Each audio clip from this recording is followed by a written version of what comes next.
but he wasn't the one who invented the drink. What was his name, John? I'll tell you. I'm going to leave that right there, Kurt, out of respect for our listeners. Unadorned perfection. Interesting. It's a good metaphor for life. What are you talking about, Kurt? I have no idea. Talk about camera obscura. They are the colors of the Italian flag. Prince of Wales, court of 1, 2, 3. I was looking for the word diuretic.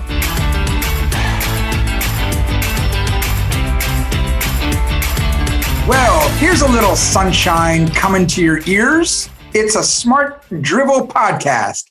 Sunshine, not in a bottle, not in a can of tuna, but in a podcast coming right to you. Kurt Schneider here, your co-host with... Your other co-host, Jon Ellenthal, and I'm still trying to figure out how to get sunshine into my ears. Well, it's been blowing up some other parts of your body. I'll take sunshine wherever I can get it. Any orifice will do. Preferably my pores. So, smart Drivelers, for this episode, and by the way, someone mentioned to me yesterday, one of our listeners, that we seem to always come back to this one macro topic a lot. Seems we talk about food a lot, John. Well, food is certainly one of the few universal parts of the human experience, Kurt, wouldn't you say? Well, universal in nature, but what makes food so cool is very specific in execution, right? That's why we have different types of restaurants. We have from all these different, not only countries, but regions within countries, villages within regions, homes within villages, plates within homes. I mean, it just keeps getting smaller, smaller, smaller. You keep cutting it up until you get to mitochondria. What are you talking about, Kurt? I have no idea. Okay, today we're going to talk about where great food names come from, right? There are foods that we have, dishes we order quite often. Where did some of these names, a podcast a while ago, we talked about songs with women's names in them and who are the women behind the songs? Well, who are the people or the events behind names of food? So I mentioned beef stroganoff. I'm going to start right there and jump right in, John. Like the kids that do a cannonball into the pool with everyone around them, I'm jumping in. Splash. So are you going to splash stroganoff sauce all over us? Yes. Wouldn't that be nice? Metaphorically, of course. Beef stroganoff was a staple of American diets in the 50s, 60s, and 70s. And it was pretty fun when you were growing up and your mom said, we're having beef stroganoff tonight, right? You got all excited. It was, mushrooms and this great creamy sauce all over noodles and beef. Oh, it was delicious. Well, where it came from was 17th century, yes, John, Russia, as the name would sound, Russia. Yes. Now, there was a guy, Count Pavel Alexandrovich Stroganov, with a V. Stroganoff. Yeah. We of course Americanized it to Stroganoff with F's. He was born in Paris. He was born in Paris. And then he went back to Russia and he brought his French cook with him. But one day he's like, listen, can you add some like Russian-esque? Can you try to give this French food, this Frenchy food, some Russian flair? So the chef's like, all right, you know what? I got some French mustard, which I love. I'm taking this Russian sour cream. I'm going to add it to it. We're going to dump it all over beef and noodles. Beef stroganoff was born. Excellent. This is not a recipe show, but thank you for the detail there. You suggested that it was a staple of the American diet back in the 1970s. So do you think they were actually scenes in American kitchens where kids said, hey, mom, what's for dinner? Or dad, what's for dinner? And mom or dad said beef stroganoff. And the kids actually went, yes, we're having beef stroganoff for dinner. First of all, I appreciate you trying to add your 2021 filter to things, but I doubt there was a lot of dad, what's for dinner in the 50s, 60s, and 70s. It's just what society was all about. But yes, weren't you excited about beef stroganoff? I loved it. Is that the one where you would pour in the Campbell's cream of mushroom soup into the sauce? Or is that a different one? We're going to get to that. I think it probably was part of it, yes. I have a joke for you, Kurt. Knock, knock. It's not a knock, knock joke, Kurt. Okay. What do you call a cow That is masturbating. Beef stroganoff. When did you learn that one? I was probably in the third or fourth grade, just based on how it feels. Yeah. So that's how we're starting. Beef stroganoff. Now, every time you order it, which is probably zero, you'll think about where it came from. So when you have a hearty meal like beef stroganoff, you need to have the right drink to go with it.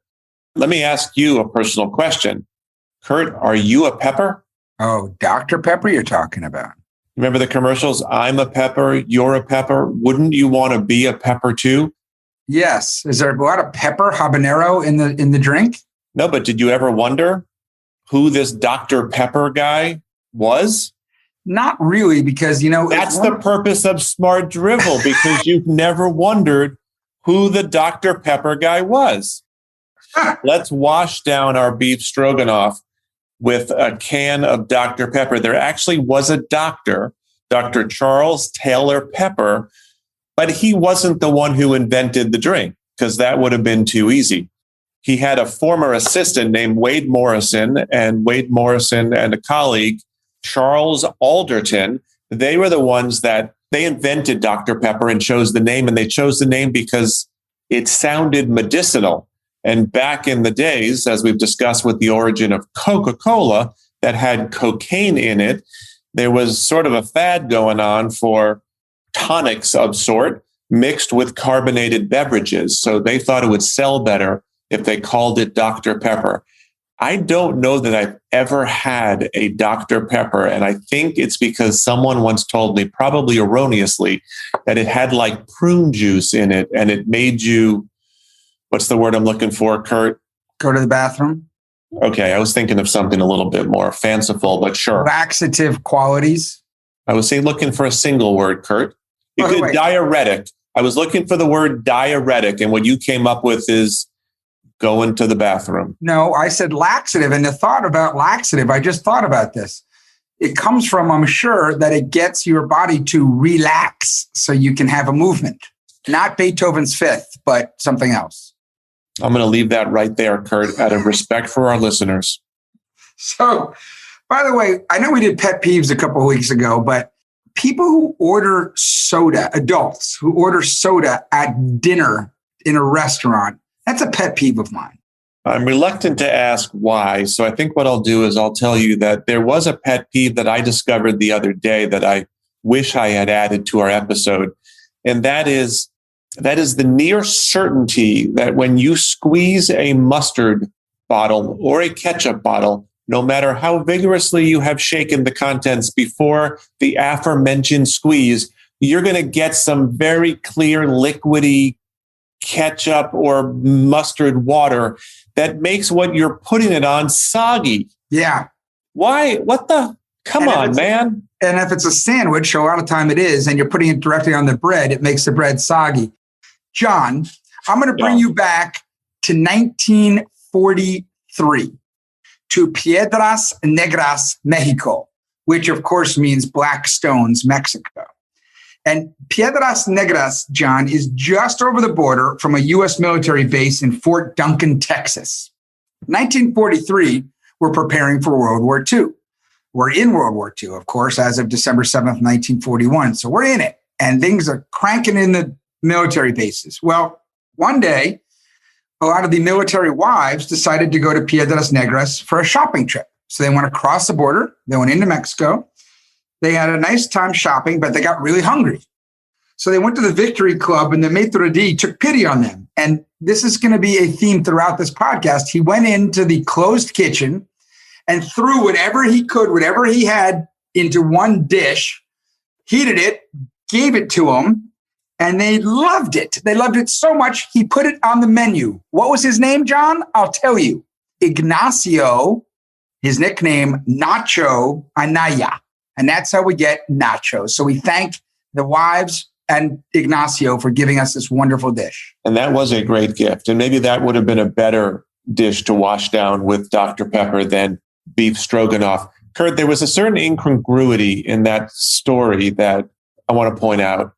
What was the town they were in? Piedras Negras. Which sounds very Mexican. Spanish, Mexican. Mexico. Yeah. And what was the role of Mr. Nacho? Maitre d'. So you're mixing of Spanish and French there. I found a bit, I don't know. Maitre d' has gone beyond French speaking into any restaurant in the world. There's maitre d's in little delis, right? What do you think they call? There are not maitre d's in little delis. Yeah. In kosher delis, there's a maitre d'. Oh, you want a sandwich? Sit in the back. Yeah, I don't know if that meets the test of a maitre d'. I think a maitre d' has to have a tuxedo on, don't you? Here's the thing with maitre d'. It stands for, I believe, master of. Maitre d' by itself needs to have something after it, right? And it used to always be maitre d' hotel. Hotel not being a place where you spent the night, but hotel where you ate. So we shortened it to just maitre d'. But I think we just had a smart drivel moment there, Kurt. The whole maitre d' cul-de-sac of ours. Nicely done. It's master of. You got to give me something else. I can't be, but actually, you know what? I'd like to be a maitre d'. Just call me master of. Yes, master of disaster, master of verbal disaster, master of fill in the blank. That could be your new bio. Yeah, on master Twitter. of. Master of fill in the blank. I actually like to say mustard in French better than in English. Would you like to give it a whirl here? Moutarde. I like to say eggplant in French. And I, by the way, do not speak French. And I seem to derive a little less pleasure than you of speaking in English in foreign accents because it's a big part of your persona today. I think aubergine is a really beautiful word and it's fun to say. One day we're going to do an episode, Kurt, on words that are just downright fun to say. Walla Walla, Washington. Exactly. You're getting into the spirit of it. So we'll put a Baba Ganoush. Okay, I think you need to stop. Don't leave it in the bullpen, Kurt. We'll do it another time. I think that pizza could be my number one favorite food. I don't know if everyone else in the world. Okay, the fact that it's also other people's doesn't diminish the fact that I love it. Stand out, John. Be unique. Pizza Margherita. Ooh, that's what everyone orders. Yeah, so the fact that it's, again, very popular seems to take away some of its enjoyment for you. Do you know, I have a friend who made tons of pizzas and he became at his house and that was his thing. He told me the hardest pizza to make is the margherita. You know why? Because it is the cleanest, purest pizza. So you can't cover up your mistakes with a lot of meatballs and mushrooms and hot flakes and hot oil and things like this. Your ingredients have to be so pure and you have to cook it so beautifully because it is unadorned perfection. Interesting. It's a good metaphor for life. Unadorned perfection. Yes. Well, same guy told me to never wear black shoes, only wear brown shoes, by the way. So as you pointed out, the margherita pizza is a bit of a staple for the Italian-American cuisine lovers out there, of which there are indeed many. And a lot of people have claimed to be the inventor of the margherita pizza. But margherita refers, in my version of the origin story, Margherita refers to the former Queen of Italy, Margherita of Savoy. So in 1889, she's on a visit to Naples with her husband, the king, King Umberto I. Mm-hmm. And they were visiting a Pizzeria Brandy. And the restaurant chef and his wife honored their king and queen with a series of pizzas, 3 different pizzas. And the one that the queen liked the most was a particular pizza that was red sauce, white mozzarella cheese, and fresh green basil. They are the colors of the Italian flag. And because that was her favorite, they honored her by naming the pizza after her, Margherita of Savoy, the namesake of the Pizza Margherita. Excellent. I've actually been to that restaurant in Naples and I've had a pizza margherita there and it was delicious. I did not order a Dr. Pepper with it. No. Do you know that Pizza Margherita, because it was the late 1800s, is clearly not the first pizza. And the original pizza is actually Pizzeria Marinara. You want to say that in Italian English? Pizza Marinara. And you know what's fun to say? Ricotta cheese, ricotta. That's a much better way than saying ricotta. Yeah. In any event, the original pizza was Pizza Marinara. and it did not have cheese. It was a pizza crust, and it had marinara sauce and some spices and garlic and things like that, but it did not have cheese. I'm going to take you back in time again to Gilded Age New York, my son's favorite time in the world. We're talking about 1880s, 1890s New York, Gilded Age. It was a post-industrial revolution. Okay, there's a lot of money, there's a lot of fanciness, there's a lot of stuff going on. There's also a lot of poverty as well. But there's this man about town, a bon vivant. There you go, John. And this young man was incredibly hungover one day. And he, as you're wont to do if you're a bon vivant man about town, went to his favorite hotel in Gilded Age, New York, which was the Waldorf. And he went in and he asked the waiter, he said, listen, I'm really hungover. I want the chef to make me something for brunch. I want eggs, I want bacon, I want toast, and I want you to pour this hollandaise sauce over it. The guy's like, what? Went back. The maitre d'hotel, or the chef, named Oscar Shirky, who also, by the way, came up with the Waldorf salad. But this guy's like, there's something here. He made it. He made some additions. Instead of bacon, he put Canadian bacon. Instead of toast, he put English muffin. And he named it after this young bon vivant by the name of Lemuel Benedict. Hence, Eggs Benedict, John. Have you ever had Eggs Benedict? Many, many, many times. Did you ever? I don't like Salmon Benedict. I think that's bastardizing the form. Did you wonder before you came across this new knowledge of yours?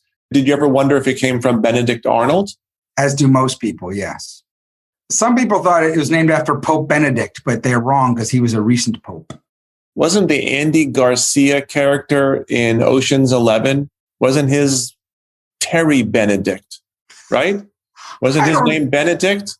Talk about camera obscura. Talk about an obscure point. I have no idea. Thank you for going camera obscura. At some point, you'll be discussing film noir before the end of this episode. I think Double Indemnity with Fred McMurray is the best example of film noir out there. So, Kurt, it is a true rarity for someone to finish a meal of beef stroganoff and wash it down with a Dr. Pepper.